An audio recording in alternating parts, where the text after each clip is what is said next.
ये कहानी है हमारे पड़ोसी मुल्क भारत के एक ऐसे खुफिया जासूस की कि जिसे सितंबर 2022 में भारतीय सुप्रीम कोर्ट ने हुकूमत को 10 लाख रुपए मुआवजा अदा करने का हुक्म दिया था। इस जासूस का दावा था कि उन्हें 1970 की दहाई में इंडिया की एक खुफिया एजेंसी ने जासूसी की गर्ज से पाकिस्तान भेजा, जहां वो पकड़े गए और उन्हें जासूसी के इल्जाम में 14 साल कैद की सजा सुनाई गई। वैसे तो पाकिस्तान और भारत दोनों मुल्कों में एक दूसरे के लिए जासूसी के इल्जामात के तहत गिरफ्तारियां गैर मामूली नहीं, लेकिन अदालत की जानिब से किसी शख्स को मुआवजा देने का हुक्म यकीनन अपनी नौयत का अलग वाकया है। ये भारतीय जासूस कौन था, ये किस तरह पाकिस्तान में काम करता रहा और पाकिस्तान के खुफिया इदारों ने इसे कैसे गिरफ्तार किया, ये कहानी भारतीयों और पाकिस्तानियों के लिए इंतहाई दिलचस्प है, जो आज की इस वीडियो में हम आपको सुनाने जा रहे हैं। भारतीय सुप्रीम कोर्ट ने इस जासूस के केस को अजीब हकाइक और हालात पर मबनी करार देते हुए महमूद अंसारी नामी उस शख्स को मुआवजा अदा करने का हुक्म तो दिया,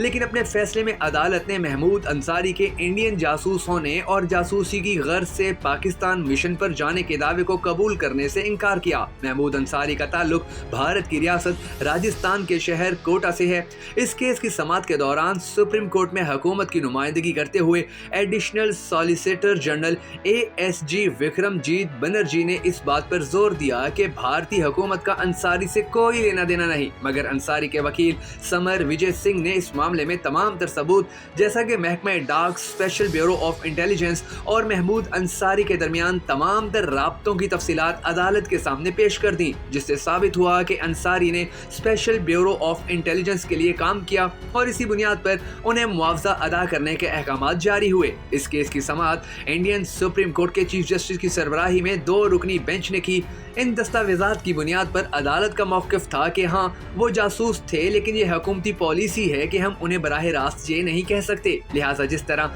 हुकूमत ने उनकी जिम्मेदारी लेने से इनकार किया, हम भी उनके दावे को मुस्तरद करते हैं। इंडियन अखबार हिंदुस्तान टाइम्स के मुताबिक अदालत ने कहा कि कोई भी हुकूमत अपने खसूसी एजेंट्स को कबूल नहीं करती, कोई भी हुकूमत उनकी मलकियत नहीं लेती। शायद ये सही ना हो, लेकिन ये इसी तरह काम करते हैं। महमूद अंसारी ने अदालत के इस फैसले को इंसाफ की जीत करार दिया और उनकी बेटी फातिमा, जो अपने वालिद की पाकिस्तान में गिरफ्तारी के वक्त सिर्फ 11 माह की थी, उनका कहना है कि उनके वालिद को पूरा इंसाफ नहीं दिया गया। अब हम आपको बताते हैं कि ये भारतीय एजेंट महमूद अंसारी पाकिस्तान कैसे पहुंचे, मगर उससे पहले आप हमारी वीडियो को लाइक जरूर कर लीजिए। भारतीय रेलवे पोस्टल सर्विस के मुलाजिम महमूद अंसारी ने सुप्रीम कोर्ट में दायर अपनी पटिशन में दावा किया था कि उन्हें इंडिया के स्पेशल ब्यूरो ऑफ इंटेलिजेंस ने पाकिस्तान जाकर जासूसी करने की दावत दी और इस मकसद के लिए इन्हें इंडियन हुकूमत के खुफिया महकमे की दरख्वास्त पर राजस्थान के कोटा शहर से रियासती दारुल हुकूमत जयपुर मुंतकिल किया गया। उनके दावे के मुताबिक उन्होंने सन 1976 में 2 दफा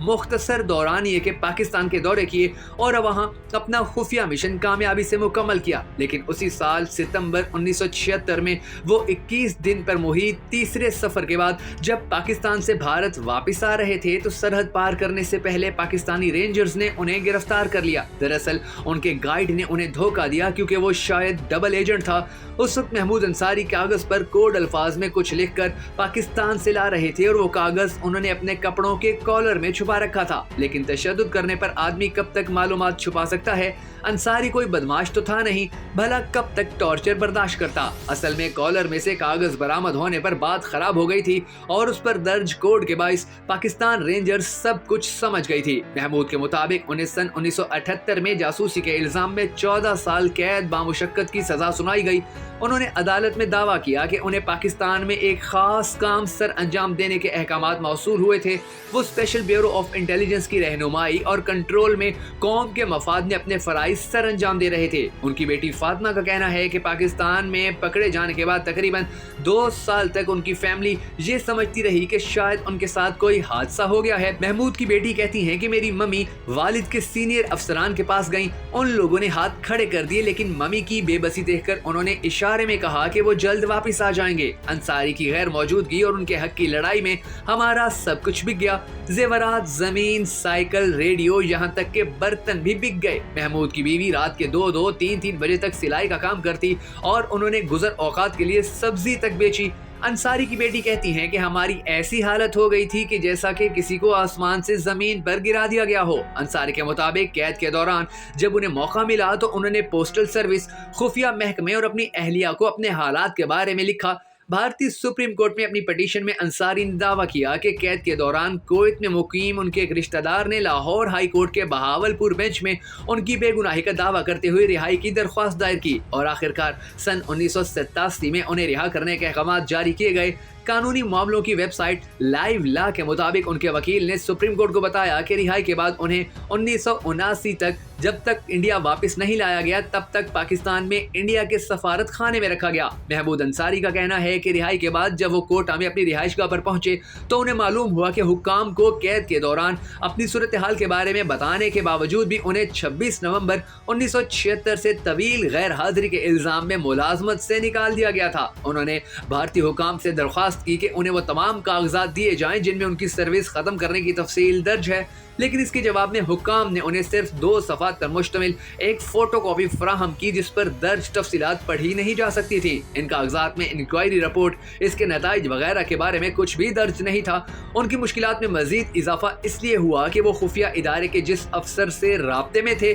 وہ اس دوران وفات پا چکے تھے۔ انصاری کے مختلف محکموں میں اپنا کیس برسوں لڑتے رہے اور سن 2017 میں راجستھان ہائی کورٹ نے اس ضمن میں ان کے درخواست دائرہ اختیار اور پٹیشن دائر کرنے میں تاخیر کی بنیاد پر خارج کر دی۔ بھارتیہ سرکار کو سب کچھ معلوم تھا کہ وہ قوم کی خدمت کر رہے ہیں اور اسپیشل بیورو آف انٹیلیجنس نے انہیں A4 کے نام سے ایک نئی خفیہ شناخت دی تھی۔ انہوں نے عدالت کو یہ بھی بتایا کہ در حقیقت انہوں نے 1975 اور 76 میں محکمہ جاتی پروموشن کے لیے ایک امتحان کے لیے درخواست دی تھی، لیکن اسپیشل بیورو آف انٹیلیجنس میں ان کے نئے کردار کی وجہ سے انہیں امتحان میں شرکت کرنے سے روک دیا گیا اور انہیں پوری توجہ سے خصوصی خدمات سر انجام دینے کا حکم ملا۔ راجستھان ہائی کورٹ سے درخواست مسترد ہونے کے بعد آخرکار انہوں نے اپنا کیس سپریم کورٹ میں دائر کیا، جہاں سے فیصلہ کچھ حد تک ان کے حق میں آیا۔ اس وقت کے chief justice of supreme court U U Lalit اور جسٹس ایس رویندر بھٹ پر مشتمل 2 رکنی بینچ نے حکومت کو 3 ہفتے کے اندر انصاری کو 10 لاکھ روپے کی رقم ادا کرنے کا حکم دیا۔ قانونی امور پر لکھنے والی انڈین ویب سائٹ لائیو لا کے مطابق سپریم کورٹ کے اس فیصلے کے بعد سرکاری وکیل نے جج حضرات کے سامنے